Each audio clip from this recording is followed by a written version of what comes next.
Welcome back to RamZland. Today I want to show you how to use a balloon-covered cup, mirror, and a laser pointer to help visualize sound waves. Check this out.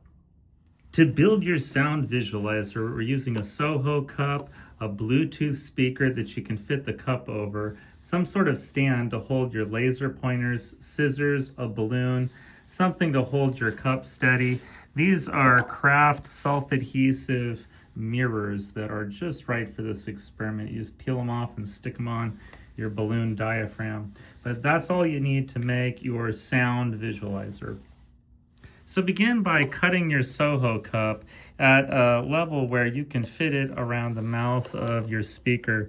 So the closer you can get your cup to the end of your speaker, then the more that balloon is going to vibrate as you stretch it over the end of your cup. So I would cut it pretty low.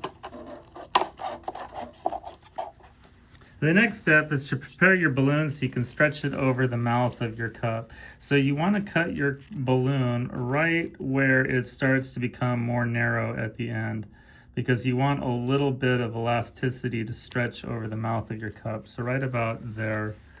If you put a couple fingers in and use your thumbs to stretch it over the mouth of the cup, it's a little easier.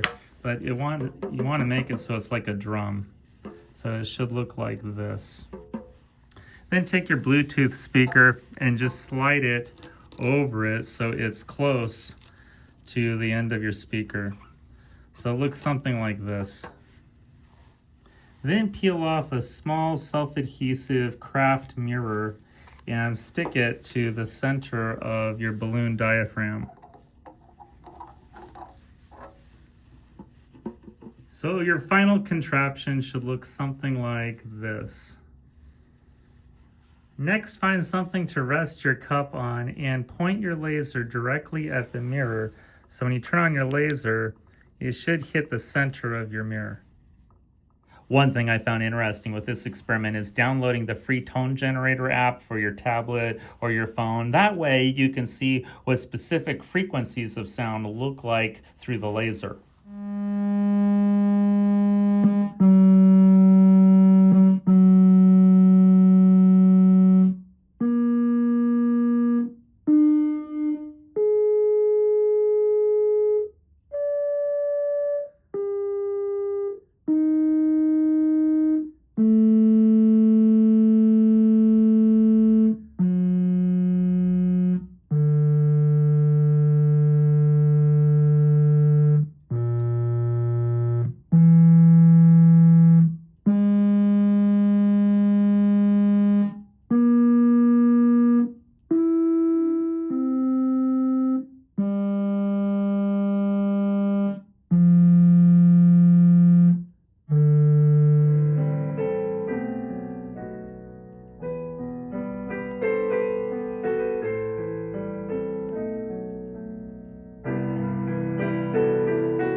I hope you enjoyed today's edition of RamZland, and I'll see you next time. If you enjoyed this presentation, be sure to remember to like and subscribe.